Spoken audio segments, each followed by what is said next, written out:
Cement অভিজ্ঞতার আলোর অনুষ্ঠানে আপনাদের সবাইকে স্বাগত জানাচ্ছি প্রথম আলোর পক্ষ থেকে। প্রথম আলোর এই বিশেষ আয়োজনে আমরা প্রাজ্ঞজনদের কথা শুনি।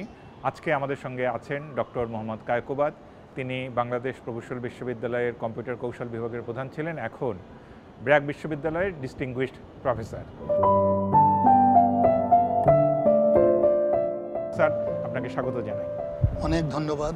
আমরা এই অনুষ্ঠানে একদম শৈশব থেকে জীবনের কাহিনী শুনি। আমরাও আপনার ক্ষেত্রেও তাই করব। আপনার জন্ম হয়েছিল 1954 সালের 1 মে, হলো মানিকগঞ্জের গ্রামে। একটু বলবেন স্যার? মানিকগঞ্জের জাবরা গ্রামে আমার জন্ম হয়েছে।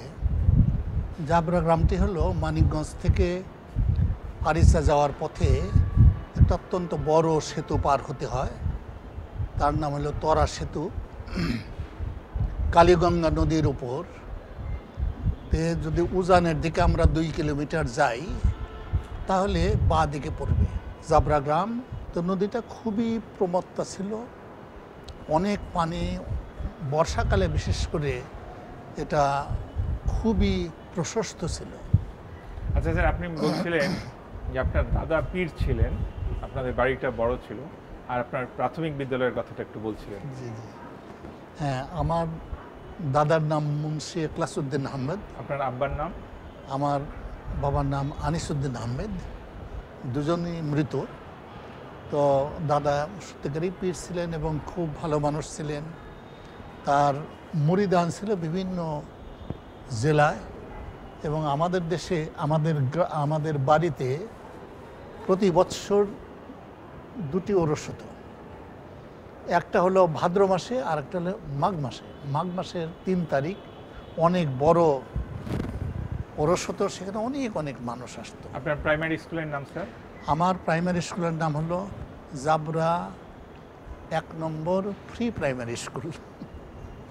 স্কুলটি আপনি বলছিলেন বর্ষাকালে পানি ডুবে যেত বলে আপনাদের বাড়িতেই ক্লাস? জি জি, বর্ষাকালে আমাদের স্কুলটি ডুবে যেত। আমাদের বাড়িতে অনেকগুলো টিনের ঘর ছিল, 2টো ঘর পরপর ছিল। এ দুটোকে আমরা বাংলা ঘর বলতাম, যা স্কুলের আদলে লম্বা। তো বর্ষাকালে আমাদের ওই বাংলা ঘরের স্কুল হতো। আর তারপরে হাই স্কুল হলো? তারপরে প্রাইমারি স্কুল পাস করার পরে আমাদের এলাকায় সবচেয়ে নাম করা স্কুল হলো Manikganj Victoria multilateral high school. সেখানে আমি ভর্তি হলাম, এবং আমার বাড়ি থেকে 5 মাইল বা তার একটু বেশি দূর হবে। তার থেকেও বড় কথা, একটা বড় নদী পার হতে হবে। তখন ওই নদীতে ফেরি ছিল, তো ফেরিতে পারাবার হতাম। ভোরবেলা খুব সকালবেলা আসতে হতো। নর্মালি আমি যেটা করতাম, একটু লিলিপুট সাইজ ছিলাম, একটু ভয়ার্থ ছিলাম। তা আমাদের গ্রামের যে সমস্ত ক্ষুদ্র ব্যবসায়ী মানিকগঞ্জ শহরে যে এই পাউরুটি, তারপরে কটকটি, এগুলো কিনতে যেত, আমি ওদের সাথে যেতাম না, ওরাও হেঁটে যেত, ওদের সাথে যেতাম। স্কুল শুরু হতো সকালেই, তারপরে দুপুরবেলা একটা টিফিন পিরিয়ড, 3:45 পর্যন্ত স্কুল হতো। তো আমি দেখেছি 3:45 পর্যন্ত স্কুল করলে ইনভ্যারিয়েবলি আমার সন্ধ্যা হয়ে যেত। আমি খুব ভয় পেতাম, বিশেষ করে নদীর পাড় দিয়ে হাঁটার সময় সন্ধ্যায় একাকে হাঁটছে, পোড়া কাঠ, এগুলো দেখে ভয়টা পেতাম। হ্যাঁ, খুব ভয় পেতাম। দেখলাম যে এভাবে তো চলে না। তখন আমি নিয়মিতভাবে এই লাঞ্চ পিরিয়ডের পরে আমি পালাতাম, এবং আমাকে নিয়মিতভাবে তার জন্য ডিফল্ট ফি দিতে হতো, 1 আনা, 2 আনা, 4 আনা। কিন্তু আমার খুব একটা উপায় ছিল না। হ্যাঁ, জরিমানা দিতে হতো। আমার খুব একটা উপায় ছিল না, কারণ আমি একটু ভীতু। মাঝখানে কিছুদিন আবার গ্রামের স্কুলে পড়লে? জি জি। এরপরে ক্লাস 6 থেকে 6-এ পাশ করার পর আমি দেখলাম যে এইভাবে তো আর চলে না। আমি আবার গ্রামের স্কুলে আসলাম, বানিয়াজুড়ি ইউনিয়ন হাই স্কুল। সেখানে আমি ক্লাস 7।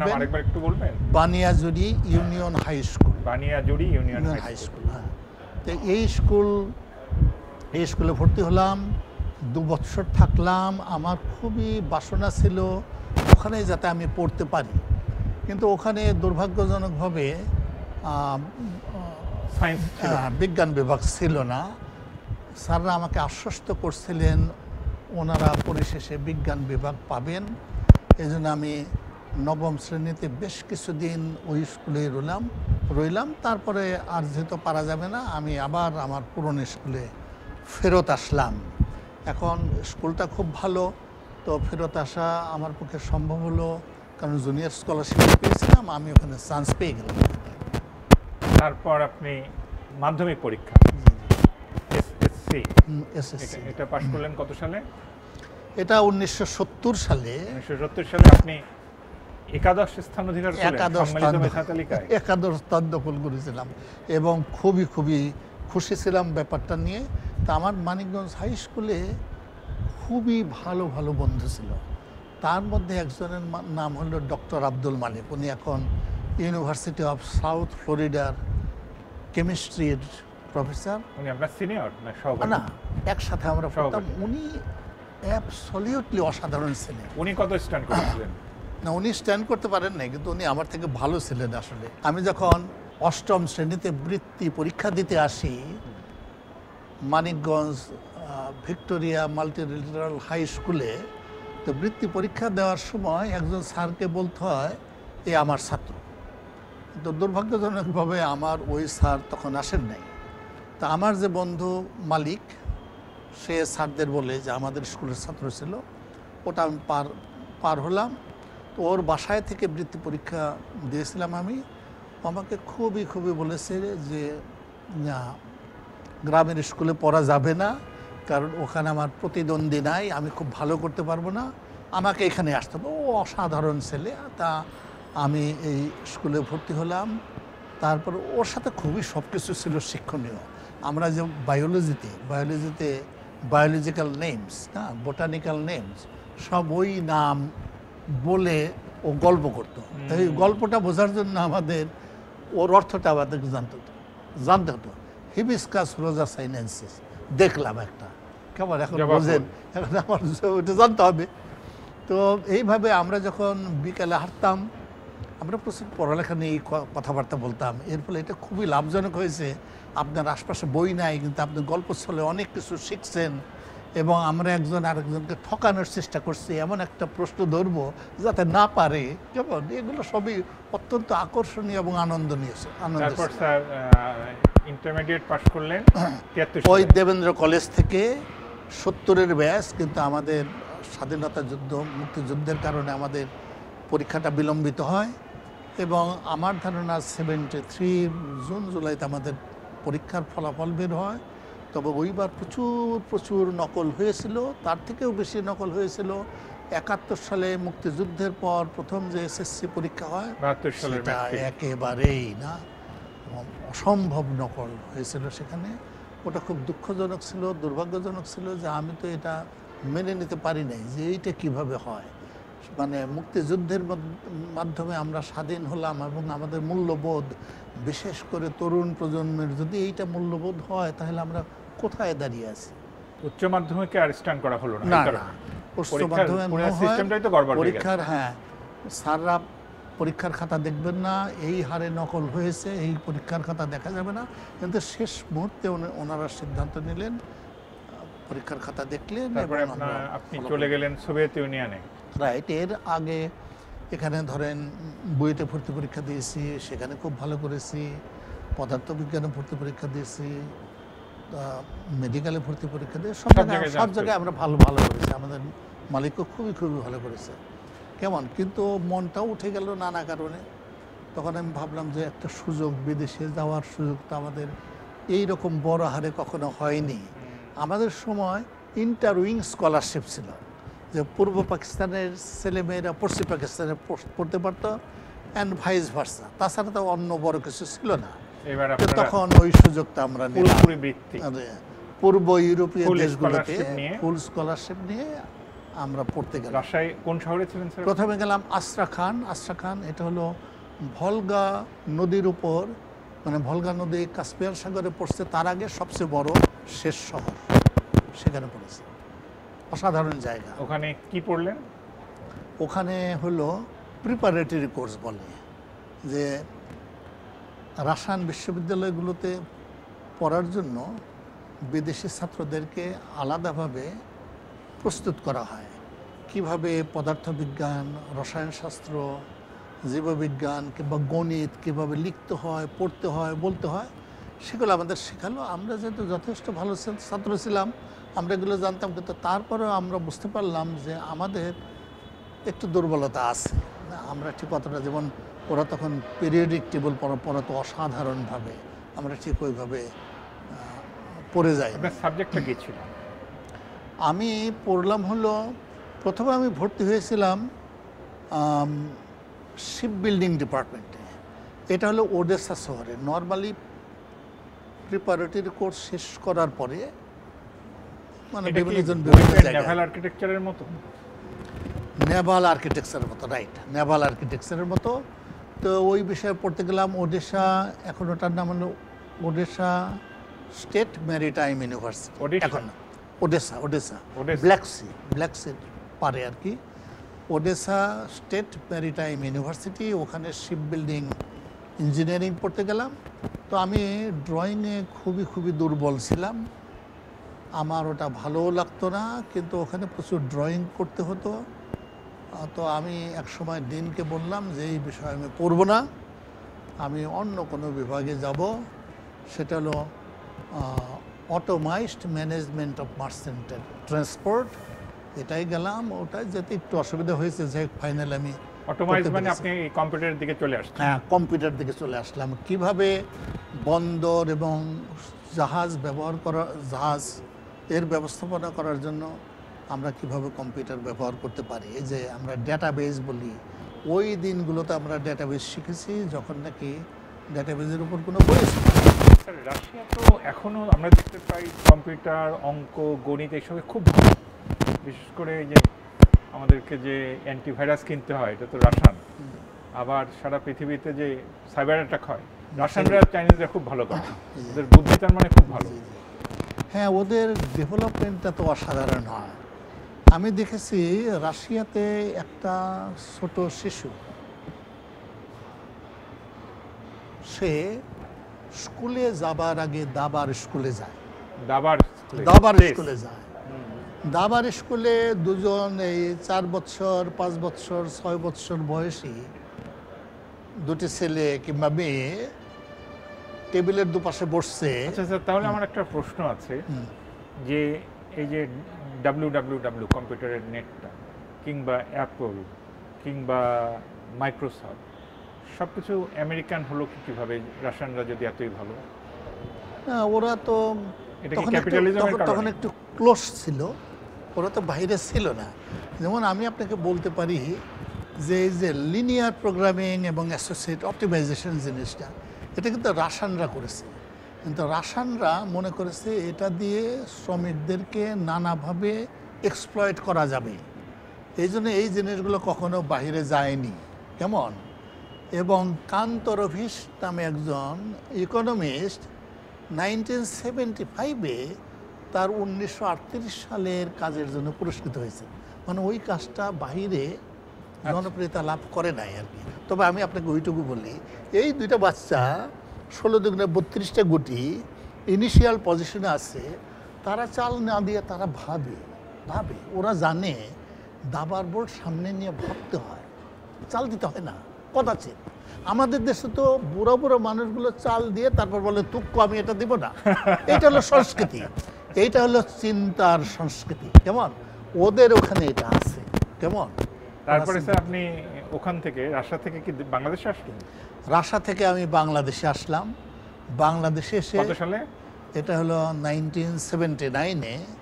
বাংলাদেশে এসে মনে করলাম যা কিছু শিখলাম, যদিও মানে আমার অ্যাপ্লিকেশন করার খুব একটা বাসনা নাই, তবু আমি ভাবলাম যে ঠিক আছে, বাংলাদেশ শিপিং কর্পোরেশনে কিছুদিন কাজ করি। তো ওখানে আমি যোগদান করলাম। তারপর কিছুদিন পরে বুঝতে পারলাম যে না, আসলে আমাকে দিয়ে এটা হবে না। আমি যা শিখে আসছি তার যে প্রয়োগের জায়গা আছে, কিন্তু আমরা সেটা করব না। কেমন আমরা খুব গতানুগতিকভাবে চলি। আমি খুব পার্টিকুলার ওই বিষয়ে পড়ে এসেছিলাম, ওই বিষয়ে আমার জ্ঞান দক্ষতা ছিল এবং সেটা করা সম্ভব হতো, কিন্তু প্রতিষ্ঠানের তো সে তারপর বিষয়ে আপনি কোনো গেলেন আগ্রহ নেই। ব্যাংককে। আমি তারপরে গেলাম একেবারে অত্যন্ত ফ্রাস্ট্রেটেড হয়ে আমি ব্যাংককে পড়তে গেলাম। AIT? এআইটিতে, রাইট, এআইটিতে পড়তে গেলাম। তখন ওটার নাম ছিল কম্পিউটার অ্যাপ্লিকেশনস টেকনোলজি, এইটা ছিল আমার সাবজেক্ট। তো ওইখানে আমি পড়ালেখা করলাম। বাই দ্যাট টাইম আমার বড় ছেলের জন্ম হলো আর কি। বড় ছেলের জন্ম হলো, তাকে আমরা ব্যাংকক নিয়ে গেলাম, কিন্তু সে খুব অসুস্থ থাকতো, মানে পেটের পীড়া তার হয়তো, আমরা অতটা বুঝতেও পারতাম না কেন সে কান্নাকাটি করে, হয়তো গ্যাস ইত্যাদি। পরে জানলাম আমরা যে তাকে পানি খাওয়াই, টাকা দিয়ে কিনে পানি খাওয়াই, তার মধ্যে শৈবাল, এটা আমরা খেয়াল করিনি। তারপরে আমার ছেলে আবার দেশে ফিরে আসতে বাধ্য হলো। আমি ওখানে মাস্টার্স ডিগ্রি করলাম। ওখানে তখন আমাদের একজন স্যার ছিলেন, বাংলাদেশ প্রকৌশল বিশ্ববিদ্যালয়ের থেকেই পাস আর কি, শরীফ স্যার। উনি খুব নাম করা মানুষ ছিলেন এবং ওখানে উনি ভাইস প্রেসিডেন্ট ছিলেন, খুবই খুবই খুবই ভালো। তো আমি তারপরে ওখান থেকে অস্ট্রেলিয়াতে চলে গেলাম। একটা ছোট বিশ্ববিদ্যালয়, নাম হলো Flinders university of south Australia. আমি জানি না আপনি কি অ্যাডিলেডে গিয়েছিলেন কিনা, আপনি তো আপনি মেলবোর্নে গেছিলেন আমার মনে আছে, ওইদিকে গেছেন না? হ্যাঁ, অ্যাডিলেড খুবই সুন্দর শহর, অসম্ভব সুন্দর শহর, ছোট শহর। আমার এক স্যার বলেছিলেন এই শহরে তুমি তোমার বাচ্চাটাকে ঠিকমতো পালন করতে পারবে। তা আমরা তখন ওখানে আপনি পিএইচডি করলেন? পিএইচডি করলাম। আপনার পিএইচডি পেপার কি ছিল? পিএইচডি ছিল হলো থিওরি অফ কম্পিউটেশনাল কমপ্লেক্সিটির ওপর। এটা খুব মজার থিওরি। এটা বলে একটা প্রবলেমের সলিউশন কিংবা অ্যালগোরিদম ডিজাইন করার আগেই আপনি বলতে পারেন এর জন্য রিজনেবল একটা অ্যালগোরিদম আছে কিনা, উইদাউট ডিভাইসিং ইট, আপনি বলতে পারেন। খুবই ভালো একটা বিষয়। তো ওটার উপর আমি পিএইচডি করি। অস্ট্রেলিয়া থেকে পিএইচডি করে আসার পর আমি অ্যাটমিক এনার্জি রিসার্চ এস্টাবলিশমেন্টে যোগদান করলাম, ইনস্টিটিউট অফ কম্পিউটার সায়েন্স। এটা হলো সাভারে, খুব সুন্দর জায়গা। ক্যাম্পাসটা ভালোই করেছিল, কিন্তু ঠিক ওইভাবে উন্নতি হয় নাই, কারণ এটা জ্ঞান নির্ভর কোনো স্থানেই আমাদের অগ্রগতি নাই, কারণ আমাদের জ্ঞান পিপাসা নাই, জ্ঞানের প্রতি আগ্রহ নাই, জ্ঞান যে প্রয়োজন সেটা নাই। শিক্ষাই জাতির মেরুদণ্ড, এই কথাটা বলি আমরা খালাস। শিক্ষা নিয়ে আমাদের আর কিছু করার অবশিষ্ট রইল না। তারপর সেখান থেকে বুয়েটে গেলেন কতদিন পর? আমি যখন অ্যাটমিক এনার্জি রিসার্চ এস্টাবলিশমেন্টে যোগদান করি তার পরপরই আমি বুয়েটে part time postgraduate course এবং আন্ডার গ্রাজুয়েট কোর্স পড়ানো শুরু করি। এটা কত সালে হবে? এটা হবে 87। এবং ছাত্র অত্যন্ত মেধাবী, এটা আমার জন্য খুবই উৎসাহের বিষয় ছিল। আমার ছোটোবেলায় আমি যদি জানতাম যে একজন ছাত্র স্ট্যান্ড করেছে 10-12 কিলোমিটার পায়ে হেঁটে, আমি তাকে দেখে আসতাম, প্রচুর আগ্রহ ছিল, ভালো ছাত্রদের প্রতি দারুণ আগ্রহ ছিল। এখন আমি দেখি আমার বিভাগে সব ভালো ছাত্র, সব স্ট্যান্ড করা, সামনে পিছনে ডানে বাঁয়ে,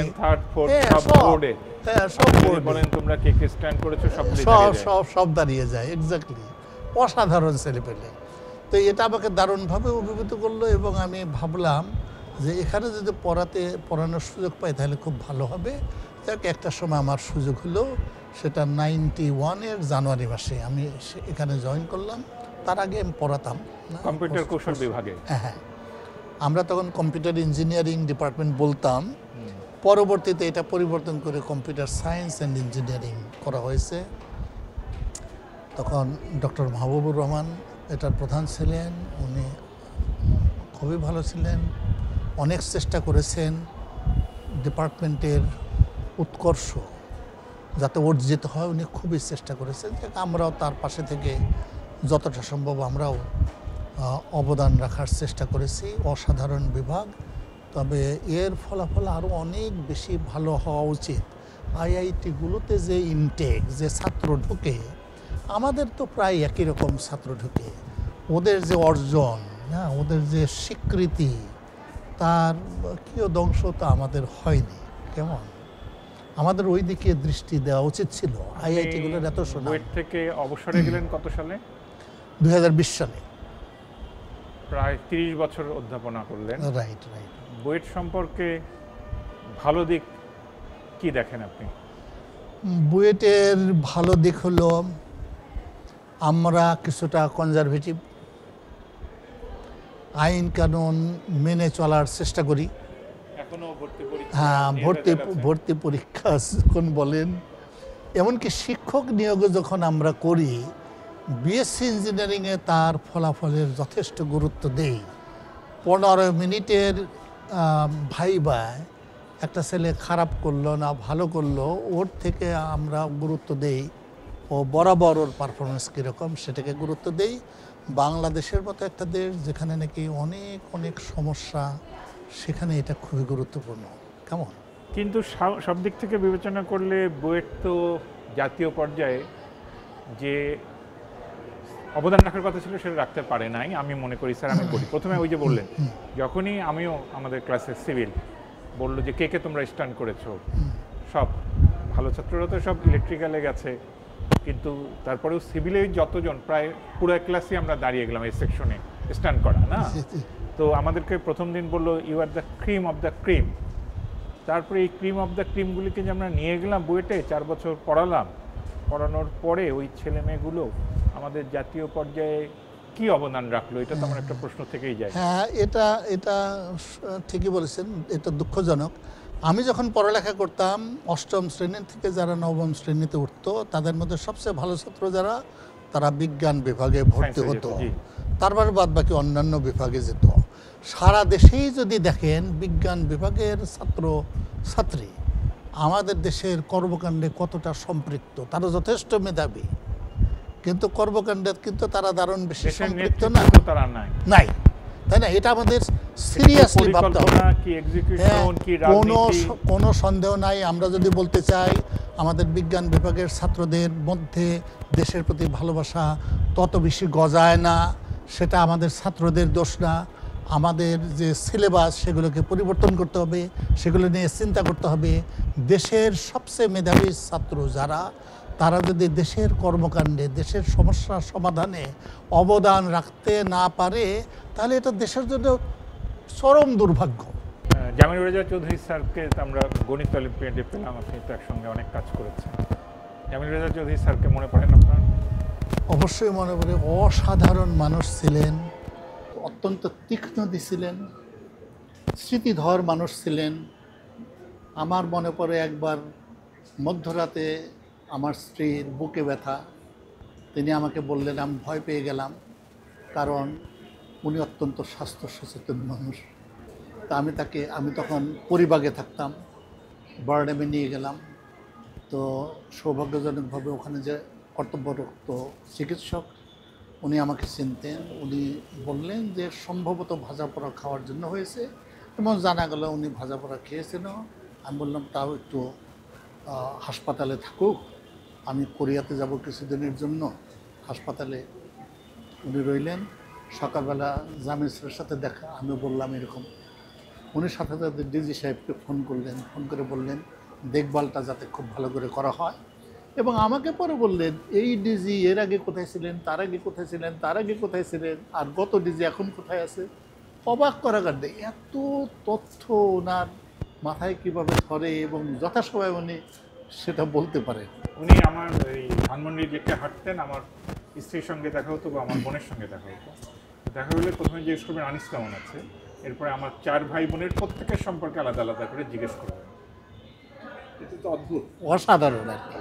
এবং ওনার 2 জন পরিচিত মানুষ, আত্মীয়তার বন্ধনে কত অল্প পথে 2 জন আত্মীয়তার বন্ধনে আবদ্ধ, উনি সাথে সাথে বলতে পারেন।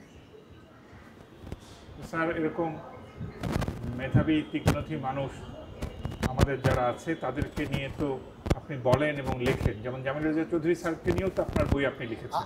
আমার লেখা আছে, স্যারের সম্পর্কে লেখা আছে।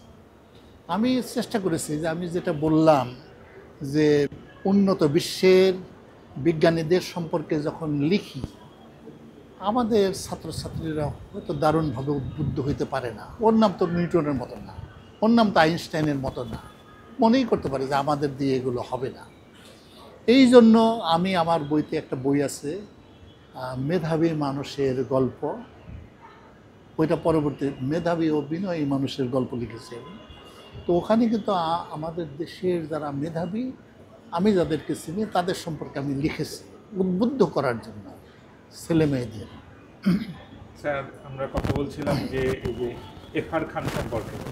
উনি তো আমাদের এই প্রতিষ্ঠান ইঞ্জিনিয়ারিং কলেজ থেকেই পড়াশোনা করলেন, গ্র্যাজুয়েট হলেন আর কি। তারপর পৃথিবীর সেরা একজন ইঞ্জিনিয়ার, তাকে বলা হয় আইনস্টাইন অফ স্ট্রাকচারাল ইঞ্জিনিয়ারিং, না? জি, সিএস টাওয়ার করেছেন, টিউবলার Right. পদ্ধতিতে এটা আবিষ্কার করলেন, পরিবর্তন করে জনপ্রিয় করে আজকে হাই রাইজগুলো হচ্ছে। তো আমাদের প্রতিষ্ঠানে তো এফআর খানের কোনো স্বীকৃতি নেই।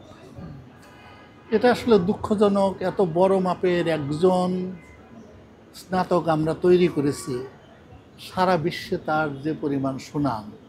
আপনার শিকাগো শহরে এফআর খান ড্রাইভওয়ে, ডক্টর এফআর খান ড্রাইভওয়ে, এটা মহাত্মা গান্ধীর ড্রাইভওয়ে একই রকম, অত্যন্ত দামি দামি মানুষের নামের সাথে তার নাম সেখানে আছে। এবং এত বড় কাজ উনি করেছেন।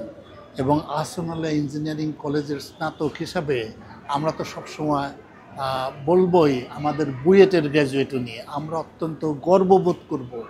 এবং বাংলাদেশ প্রকৌশল বিশ্ববিদ্যালয় অবশ্যই তার স্মৃতিকে ধারণ করে রাখার জন্য অনেক বড় কিছু আমাদের করা উচিত। We cannot disown the best sons of the soil. আমাদের বর্তমান ছাত্ররা যাতে জানে আমাদের মাটিতে ফরিদপুরে এই ছাত্রটার জন্ম হয়েছিল এবং সে ডক্টর এফআর খান হয়েছে, আমরাও এরকম একটা কিছু হতে পারবো। কেমন এইটা একটু অভাব। আমার তো মনে হয় যে বাংলাদেশে ডক্টর এফআর খানের নামে একটা ইউনিভার্সিটি হওয়া উচিত, না, ইঞ্জিনিয়ারিং ইউনিভার্সিটি হওয়া উচিত। তাহলে সারা বিশ্বের মানুষ জানবে এই লোকটা আসলে বাংলাদেশের। এখন তো মানুষ নিশ্চিত না, তারা মনে করতে পারে তারা ইরানের মানুষ, অথবা পাকিস্তানের মানুষ, অথবা ভারতের মানুষ। বাংলাদেশের কথা কেউ চিন্তাই করবে না, কারণ আমাদের ওই পরিমাণ অর্জন তো নাই, তাই না? এটা তো সত্য কথা।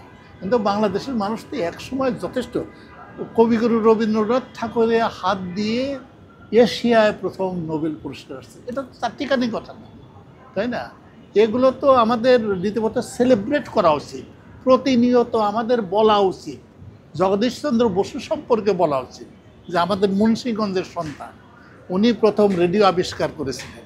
3 জন আবিষ্কর্তার নাম বলে ওনার নামটা অবশ্যই বলতে হবে। আমরা কি সারাদিনে একবার বলি? আমরা যদি এটা বলতাম এমন হইতে পারতো মোবাইল ফোন আমরা আবিষ্কার করতে পারতাম, আমরা তো জানি না। স্যার, বাংলাদেশের মানুষ যারা বিদেশে এরকম জ্ঞানে বিজ্ঞানে ভালো করছেন তাদের সম্পর্কে খুবই উচ্ছ্বসিত থাকেন। যেমন আতাউল করিম স্যারকে আমাদের সঙ্গে তো আপনিই পরিচয় করিয়ে দিয়েছেন। হ্যাঁ, উনি অসাধারণ মানুষ, প্রকৃতপক্ষে উনি অসাধারণ মানুষ। আমাদের এই অসাধারণ মানুষগুলোকে যদি স্যার দেশে নিয়ে আসতাম। পরিচিতিটা সবার জন্য দেন। হ্যাঁ, আতাউল করিম ভাই, আমি ওই 1998 সালে প্রোগ্রামিং প্রতিযোগিতার নামে প্রথম আমেরিকা ভ্রমণ করি। আমার ভ্রমণের মধ্যে ছিল ডেইটন শহর। ডেইটন শহরে প্রফেসর আওয়ালকে আমি চিনতাম। তো উনি আমাকে রাত 11টার সময় বললেন যে চলেন একজনের সাথে দেখা করবো। কোথায় যাব? বলে তার অফিসে যাব, বিশ্ববিদ্যালয়। আমি বলি রাত 11টা, 11:30 অফিসে? হ্যাঁ, উনি অবশ্যই আছেন, অফিসে আছেন অবশ্যই। আমি ওনার অফিসে গেলাম। এটা তো বস্টনে না, এটা হলো তখন ডেইটন শহর, ডেইটন শহরে। এটা হলো ওহাইও স্টেটে। তো আমি দেখি একজন মানুষ নিমগ্ন, অ্যাবসলিউটলি নিমগ্ন, কি করছে। তারপরে ধীরে ধীরে ওনার দৃষ্টি আকর্ষণ করার চেষ্টা করলাম। উনি একটু পরিচয়টা শুনলেন এবং বিভিন্ন কাজও করলেন এবং আমাদের সাথে কথা বললেন। তারপরে এক সময় বললেন যে আজ একটু তাড়াতাড়ি বাসায় ফিরতে হবে, কেন হাওয়াইতে তার সকালবেলা ফ্লাইট। উনি ওই ইউনিভার্সিটির কি ভাইস প্রেসিডেন্ট ছিলেন? উনি তখন ওই বিশ্ববিদ্যালয়ের ছিলেন হলো ডিন ছিলেন।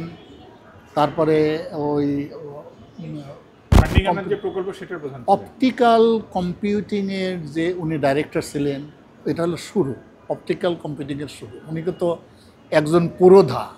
তারপরে উনি ওল্ড ডোমিনিয়ন ইউনিভার্সিটিতে গিয়েছিলেন, ওখানে ভাইস প্রেসিডেন্ট ফর রিসার্চ, এবং প্রচুর ফান্ড উনি জোগাড় করেছিলেন। উনি city college of new York দিন ইঞ্জিনিয়ারিং ছিলেন, ওখানে আমার যাওয়ার সুযোগ হয়েছিল। আমি বললাম, আতাউল করিম ভাই, আপনি কখন অফিসে আসেন? উনি বললেন যে 6টার আগেই চলে আসেন। স্যার এম জাহিদ হাসানের সঙ্গে আপনার পরিচয় আছে? জাহিদ হাসানের পরিচয় অসাধারণ ছিল, অ্যাবসলিউটলি অসাধারণ ছিল। হ্যাঁ, প্রিন্সটনে আছে। যে ল্যাবে কাজ করে, হ্যাঁ, রাইট। জাহিদ হাসান, আমাদের ছাত্ররা একবার গাজীপুরে একটা বনভোজন করে, তা জাহিদ হাসান ওখানে আসছে। আমি দেখি সবাই জাহিদ হাসানের দিকে দৃষ্টি। আমি বুঝলাম ও নিশ্চয়ই অত্যন্ত মেধাবী ছাত্র। ও তখন আমেরিকাতে পড়ালেখা করে, সম্ভবত টেক্সাসে, ইউটি অস্টিনে পড়ালেখা করে। তারপর ওর সাথে আলাপ টালাপ করলাম একটু। আমার অনেক আগের কথা, সেটা হলো 1991-92 মতো হবে আর কি। আমি বললাম, তুমি জীবনে কি হতে চাও? সে বললো, আলবার্ট আইনস্টাইন যে ইউনিভার্সিটিতে পড়িয়েছে ওখানে সে অধ্যাপক হতে চায়। আমার কাছে অসাধারণ লাগলো। সেটা করতে পারলেন? হ্যাঁ, আবার ওয়াইল্ড হারমিয়ন কণা, যেটা একটা ছোট মানুষ, 19 বছর বয়স, না 19 বছর বয়স, সে কিভাবে এইরকম একটা দৃঢ় প্রতিজ্ঞ মানুষ। স্যার আপনি অস্ট্রেলিয়ার একটা গল্প বলতে চেয়েছিলেন। হ্যাঁ, সেটা বলি। আমাদের ফিল্ডে, বিশেষ করে ডিসক্রিট ম্যাথমেটিক্স ওরিয়েন্টেড গ্রাফ থিওরিতে, পল আর্ডোস একটা অসাধারণ নাম। উনি হলো হাঙ্গেরির মানুষ, সারা জীবন কোনো চাকরি করেন না। উনি প্রতি বছর 70টা বিশ্ববিদ্যালয় ভ্রমণ করতেন, ভিজিট করতেন। ওনার নামে পল আর্ডোস ট্রাভেলিং ফান্ড আছে, সেই ফান্ডে উনি ভিজিট করতেন। উনি এইরকম একবার ভিজিট করতে আসলেন অ্যাডিলেইড শহরে। অ্যাডিলেইড ইউনিভার্সিটিতে ওনার ছোটোবেলার বান্ধবী ওখানে চাকরি করতো, সেই সুবাদে উনি কিন্তু মানে বিয়ে শাদী করেন নাই, জীবনে কোনো চাকরিও করেন নাই। তো উনি আসবেন, আমাদের ক্যাম্পাসে আসবেন। তো বিশ্ববিদ্যালয় থেকে প্রফেসর ইগোর ক্লুভানিউক এবং আমাকে ঠিক করা হলো, আমরা দুইজন ওনাকে রিসিভ করব। প্রফেসর ক্লুভানিউক খুব নাম করা মানুষ, ওনার একটা বই অ্যাটমিক এনার্জি কমিশন লাইব্রেরিতে আছে। তো আমরা দুজন দাঁড়িয়ে আছি। আমাদের ইউনিভার্সিটি আবার পাহাড়ের গা বেয়ে তৈরি হয়েছে, না একটা বিল্ডিংয়ের 6 তলার থেকে নামলে ওখানে দেখা যায় ঘাস, নতুন আর একটা বিল্ডিং শুরু। এইভাবে আমাদের গাড়ি পার্কিং এরকম 7 লেভেলে। তা আমরা গাড়ি পার্কিংয়ের ওখানে যে অপেক্ষা করলাম, উনি গাড়ি থেকে নামলেন, ছোটোখাটো মানুষ, পুরো চশমা পরিহিত। উনি আমার হাত ধরলেন, প্রফেসর ক্লুভানিউকের নাম। তারপরে উনি আমাকে কিছু একটা জিজ্ঞাসা করলেন, তা আমি বুঝতে পারছিলাম না। আমি ছাত্র মানুষ, উনি হয়তো জিজ্ঞেস করবো হোয়াট ইজ ইউর নেম, না, কিন্তু আমার কাছে মনে হইল না নেম শব্দটা উনি উচ্চারণ করছেন না। পরে আমি একটু ফিগার আউট করলেন, উনি আমাকে জিজ্ঞাসা করছেন হোয়াট ইজ ইউর প্রবলেম। যে কোনো আগন্তুককে আপনার এই প্রশ্নটা জিজ্ঞাসা করা যাইতে পারে, এটা হলো প্রফেসর আর্ডোস এটা করতেন। তা আমি থতমত খেয়ে আমি ওনাকে একটু আমার প্রবলেমটা বললাম। বলার পরে দেখি উনি ঝিমালেন। আমি ভাবলাম আমার প্রবলেমটা শুনে উনি ঘুমাচ্ছেন। তারপর উনি আমাকে একটা উত্তর করলেন, সেই উত্তরটা আমি বছরখানেক গবেষণা করে প্রমাণ করলাম যে ওনার উত্তরটা শুদ্ধ। উনি আমাকে ডিরেকশন দেখালেন। উনি তখন বললেন, তোমার নাম কি? আমি বললাম মোহাম্মদ কায়কোবাদ। তো উনি আমার এরকম ধারণা হলো মোহাম্মদ শব্দটা শুনে উনি খুব একটা পছন্দ করতে পারলেন না। সম্ভবত হাঙ্গেরিতে কোনো এক সময় মুসলমানরা দখল করেছিল, কিছু একটা হয়েছিল। তো বললো যে হ্যাঁ, খুবই গরিব দেশ, আমি কলকাতা পর্যন্ত গেছি, তো বাংলাদেশে যেতে পারিনি, অনেক গরিব দেশ। আমি আবার তাকে ছাড়লাম না। আমি বললাম যে দেখো, গরিব এটা তো ক্রাইটেরিয়ার উপর নির্ভর করে, ক্রাইটেরিয়া কি তোমার? ওনার ভাবে মনে হলো যে ক্রাইটেরিয়ার নিউমেরেটর এবং ডেনোমিনেটর উল্টায় দিলেও বাংলাদেশ খারাপ, এরকম একটা অবস্থা। আমি বললাম দেখো, আমাদের per square kilometre revenue is much higher than that in Australia. উনি এবার তো ধরা খেয়ে গেলেন।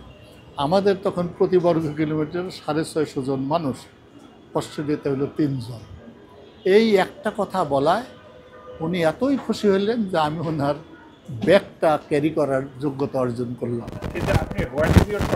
আপনার প্রবলেমটা কি বলেছিলেন? হ্যাঁ। Mathematical problem? হ্যাঁ, আমি আমার প্রবলেমটা যেটা নিয়ে আমি গবেষণা করছিলাম, কিন্তু উনি 1 মিনিট চিন্তা করে উনি বলে দিলেন এই প্রবলেমটা কঠিন। ওই প্রবলেমটা যে কঠিন সেটা প্রমাণ করার জন্য আমার 1 বছর সময় আছে। অসাধারণ মানুষ। বাংলাদেশের সম্পর্কে আপনার হতাশা কি? বাংলাদেশ সম্পর্কে আপনার আশা কি? এখানে আমরা শেষ করবো। আগে হতাশা। হতাশাটা হলো আমরা আমাদের সমস্যা চিহ্নিত করছি না এবং তার সমাধানের যোগ্য পথও আমরা খোঁজার চেষ্টা করি না। এই যে কিছুক্ষণ আগে যে বললাম, এখন পর্যন্ত অ্যাটলিস্ট আমি যখন পড়ালেখা করতাম সব মেধাবী ছাত্র বিজ্ঞান, ওপরের দিকে অধিকাংশ বিজ্ঞান। এই যে রিসোর্স এবং তারা অনেক পড়ালেখা করে যে জ্ঞান দক্ষতা অর্জন করলো, সেই জ্ঞান দক্ষতা কাজে লাগিয়ে আমরা দেশকে তো অগ্রগতির দিকে নিয়ে যাচ্ছি না। তার বড় প্রমাণ এই মানুষগুলো দেশ পরিচালনায়, দেশের যে কোনো সিদ্ধান্ত নিতে তাদের উপস্থিতি নাই, অনেক কম উপস্থিতি। এবার আশা হলো, আপনি জানেন দীর্ঘদিন আমরা গণিত অলিম্পিয়াড করি, দীর্ঘদিন আমরা প্রোগ্রামিং প্রতিযোগিতা করি। সেই প্রোগ্রামিং প্রতিযোগিতায় আমাদের ছাত্ররা অনেক ভালো করে। আমাদের অনেক সীমাবদ্ধতা, আমাদের শিক্ষা ব্যবস্থা মোটেই উন্নত নয়, ভারতের ধারে পাশে নয়। তারপরেও ভারতে আমরা বিভিন্ন সময় যে আমরা প্রোগ্রামিং প্রতিযোগিতায় জিতেছি, সম্ভবত 1999 সাল হবে কিংবা 98। আমরা আইআইটি কানপুরে গিয়েছিলাম।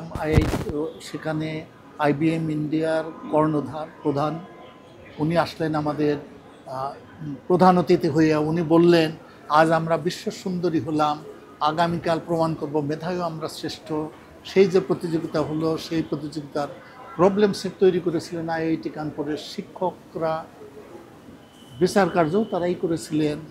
পুরস্কার বিতরণী সবাই জানা গেল বাংলাদেশ প্রকৌশল বিশ্ববিদ্যালয়ের চ্যাম্পিয়ন, ঢাকা বিশ্ববিদ্যালয়ের রানার্স আপ। পুরস্কার বিতরণের সভা অনেকটা শোক সভা।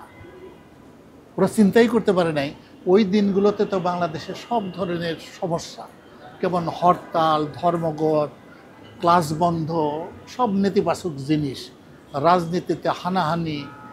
এরপরের বারও আমরা গিয়েছি, আমরা পরের বারও চ্যাম্পিয়ন হয়েছি। যে কয়েক বছর আগে আমাদের প্রতিযোগিতা হলো, সেটা এশিয়া ওয়েস্ট সাইট বলে একটা সাইট আছে।